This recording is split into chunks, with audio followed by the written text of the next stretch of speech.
ધોરી ગામે બનાસકાંઠા જિલ્લા પોલીસ વડા અક્ષયરાજ મકવાણાએ પીએન માળી ફાઉન્ડેશન દ્વારા યોજાનાર કેમ્પની મુલાકાત લીધી। આરામ, ભોજન અને સુરક્ષા માટે ભાદરવી પૂનમના મેળામાં પીએન માળી ફાઉન્ડેશન દ્વારા તડામાર તૈયારીઓ।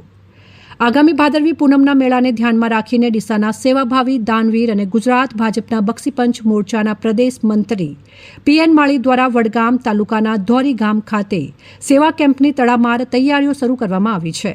આ વર્ષે માતાજીના લાખો ભક્તો માટે આધુનિક સુવિધાઓ સાથે એક વિશાળ ડોમમાં આ કેમ્પનું આયોજન કરવામાં આવી રહ્યું છે।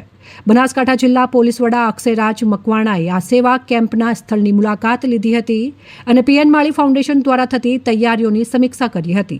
ગયા વર્ષે યોજાયેલા સેવાકીય કેમ્પમાં પણ લાખો શ્રદ્ધાળુઓએ ભોજન, આરામ અને અન્ય સુવિધાઓનો લાભ લઈને ધન્યતા અનુભવી હતી।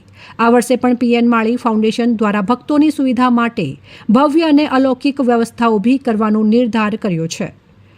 ભક્તોને શક્તિ અને સલામતીનો અનુભવ કરાવવા માટે આ કેમ્પમાં ભોજન, મેડિકલ સેવાઓ, આરામની વ્યવસ્થા અને સુરક્ષા વ્યવસ્થા પણ ઉપલબ્ધ રહેશે। આ તૈયારીઓ દર્શાવે છે કે આ વર્ષે ભાદરવી પૂનમના મેળામાં આવતા ભક્તોને કોઈપણ પ્રકારની અગવડ ન પડે તેનું પૂરતું ધ્યાન રાખવામાં આવી રહ્યું છે। અહેવાલ અમૃતમાળી, સંબંધ ભારત ન્યૂઝ, ડીસા।